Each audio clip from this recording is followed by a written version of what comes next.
Uma uyindoda nje empilweni, phokophela ekufezeni amaphupho akho, usebenze ngokuzimisela ukuze ukhone ukuthi uphile ngaphandle kokucela komunye umuntu.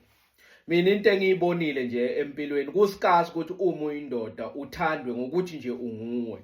Kumele kube khona into ethile abayibona kuwe engabasiza ngelinye ilanga noma abayifuna kuwe kungikhathi abanye bantu bakuthanda. Mina bengihambela nje eDontoni, bengizihambela ngiye esitoro. Omunye usisi uhamba nenja yakhe kodwa uyibophe ngale ntambo le, uyayibona le ntambo yokubopha inja ukuthi ingayikhami lezokuthengwa. Ubambe inja yakhe.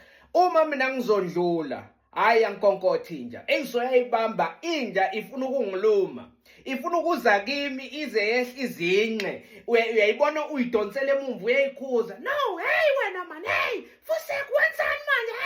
Iyankonkotha le nja, iyankonkotha ifuna nokunqampula le ntambo ayibophe ngayo. Wathi bhuti, le nja le izawudabula manje la ntanjeni.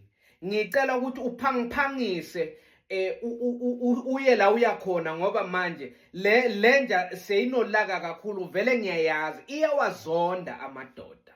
Futhi nje uma ugcoke ujini ikuzonda kakhulu, manje angimangali njengoba ireacta ngalo hlobo lelo njengoba ikubona. Manje uthi izonda amadoda phela uma kudlula abantwana abancane, kudlula abantu besifazana ngeke ichubeke nalolaka lolu. Wathi hayi, vele ingayifundisa ukuthi kami uma kungena indoda ivele ilume, iyaluma nje, kama kungeni madoda futhi agcoka ujini igebengu lawo madoda ngithi ayiluma. Mina mose ngisisi isigebengu buthi singaphikisani, soli nale nje yasiphazamisa njengoba sikhuluma. Yankonkotha ifuna nokunqampula imdonsela phambili ngoba iza kimi yena udonsele emumva. Ngabona lapho ukuthi uma uyindoda kuze kuqeqeshwe izinja ukuthi uma zikubona zikulume.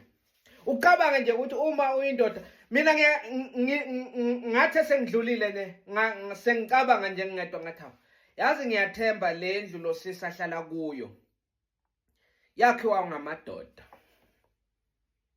Uyabona le plumbing yale ndlu ahlala kuyo yakhiwa ngamadoda. Ngiyacabanga uma kunezinto ezithile njengabo simende nani mapende uma thengile afuna ku renovate, afuna ukuthi ahlobise indlu yakhe, ubiza amadoda ukuthi abambe lento ezisindayo leze abopende nabo simende. Manje lento ukuthi kakhe akungeni madoda agcoka amajini igebengu. Uma madoda azokwenza okuthile endlini yakhe, ngoba phela kuyasho ukuthi uhlala yedwa. Ngingakathi hayi vele amadoda awangeni kami, vele le nja yami ngiyifundisile ukuthi uma kungena indoda ivele ilume. Madoda, bafowethu, bobhuti wami, ngicela niphokophele ukuthi nifeze amaphupho enu ngoba sekuze kufundiswa izinja ukuthi zisilume. Singenzanga lutho, sihambela nje estradini sigcoke ojini bethu.